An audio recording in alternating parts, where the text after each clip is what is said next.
Back on Inside Access, I'm Connor Gregoire, sports editor of The Hoya, with Michael Palmer and Dave Finn right now, our men's basketball beat writers. We're breaking down the southeast region of the bracket. Guys, who do you see as your two teams that have the best chance of coming out of this corner? Well, I see one team. I see Pitt. Otherwise, this is a really messy bracket for me. Pitt, I think, is far and away the best team in this region. I see them going to the Final Four. Yeah, I mean, I agree. I think Pitt has a lot to prove. That's their one issue. They were a #1 seed 2 years ago, and they got Not normally a good tournament team. No, I mean, they have not won a national championship since 1941. Their first appearance in the Elite Eight since the 40s was in 2009 when they were a #1 seed. They got bounced by Villanova and Scotty Reynolds in an upset in that bracket. But I think Pitt is the team to beat here. Florida, I think, was an overseeded team. They definitely didn't deserve a #2 seed. And when I look at this bracket, it's full of teams that really were ranked high in the preseason. You've got Michigan State, which was preseason #2, Kansas State, preseason #3, Gonzaga and Butler also picked to have great years, and all four of those teams really floundered, especially in the middle of the season. So it's really kind of a mess. The other team that I have playing Pitt for that Final Four spot is actually St. John's. They really turned it on. I know it's a controversial pick, especially with DJ Kennedy out, but I'm interested to see how they'll do. And one thing about Pitt to be wary of, I know I have them in the Final Four, but I see a lot of the Georgetown team, my freshman year, Roy Hibbert, Jonathan Wallace, when they were upset by Davidson. Very solid team, very fundamentally sound team, defensive-minded team, but they can be beat. They don't have somebody to rely on, like a Kemba Walker, so they can be taken out by someone who's hotter as a scorer that's just having a good day. On that point, what do you think of their loss to Kemba Walker and the Huskies in the Big East tournament? I mean, I know it was their first game, but indicative?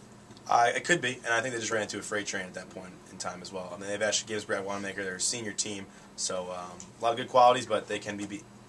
Well, in this corner of underachievers, I guess we could say, what do you see as your most likely first-round upset? Because there's a lot to pick from. There's Belmont, there's Utah State over K-State, maybe 12 over the 5. What's your pick? I have Belmont over Wisconsin. I have Gonzaga over St. John's. I have Wofford over BYU, and I have Michigan State over UCLA. Wow. So that's a lot. That's a lot. I see Michigan State being able to go pretty far just because they had an up-and-down regular season, obviously, but they were the preseason #2. They still have a bunch of seniors in that roster. And you can kind of see them melding together under Tom Izzo and making one final run. They always seem to be there in the end, no matter where they're seated. Right, 2 consecutive Final Fours coming into this year. I agree with you, and I think the one that really stands out that I have is Wofford over BYU. BYU was in the discussion for national championship, right. Not a few weeks ago, but then, of course, their starting center was put on suspension for violating the school's honor code.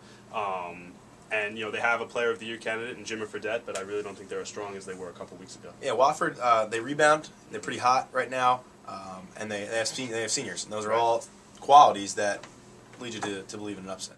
And Belmont, they haven't lost since Christmas, and they shoot the three well. Also a dangerous combination, playing a Wisconsin team that scored, I think, in the 30s not too long ago. Yeah, agreed. 36-33 loss, Penn State. Yeah, exactly. Another one to watch out for, too, is Old Dominion. Another Georgetown opponent like Wofford was, like Utah State was in this bracket. Old Dominion, you never know. If Pitt doesn't play well, you could be looking at ODU to make it past Pitt into the Sweet 16. This is a very messy bracket. Yeah. So despite possibly another wide-open bracket, we have a consensus so far of Ohio State, San Diego State, and Pittsburgh in the Final Four. Last region to deal with is the Southwest, so we'll be back in just a minute to do that.